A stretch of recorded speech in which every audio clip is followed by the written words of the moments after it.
শেখ হাসিনাকে প্রধান আসামি করে সাবেক স্বরাষ্ট্রমন্ত্রী সহ ৭ জনের নামে এবার নিউ মার্কেট থানায় হত্যা মামলা করা হয়েছে।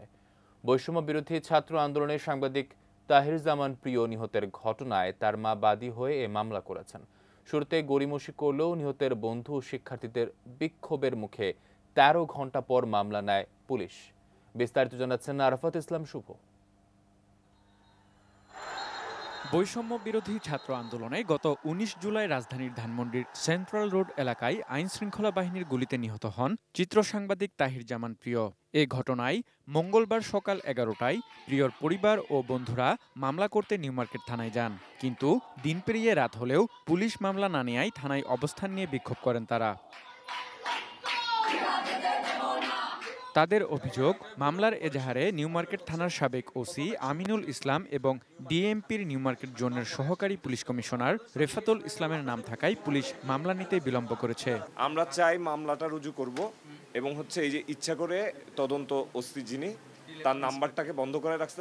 রেফাতুল ইসলাম আসলে কোনোভাবেই মামলাটি হতে দিচ্ছিলেন না বলেই তদন্ত ওসি যে ভারপ্রাপ্ত মাহমুদ ভাই তাকে আসলে এখান থেকে আমরা বিশ্বাস করি যে সরিয়ে দেওয়া হয়েছে। তবে পুলিশের দাবি, থানায় তদন্ত কর্মকর্তা না থাকায় মামলা নিতে দেরি হয়েছে। যারা আছে তাদের মধ্যে গড়িমসি ছিল এবং এই গড়িমসি করে লেনদি করেছে এবং শেষ দিকে যখন আমরা জানতে পেরেছি তখন আমি কিন্তু এখানে চলে এসেছি। 100% কপার কন্ডেন্সারে তৈরি ভিশন ফ্রিজ, তাই গুণে মানে অটুট থাকে বছরের পর বছর। বিক্ষোভের ১৩ ঘণ্টা পেরিয়ে গেলে এক পর্যায়ে মামলা নিতে রাজি হয় পুলিশ। পরে রাত ১২টায় মামলাটি নথিভুক্ত করা হয়।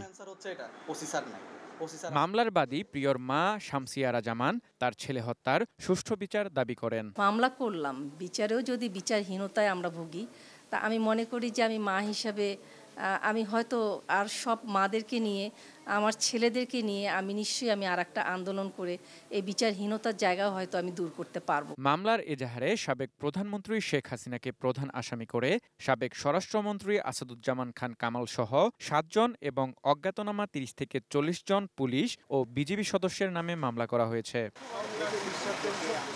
আরাফাত ইসলাম শুভ, এটিএন নিউজ, ঢাকা।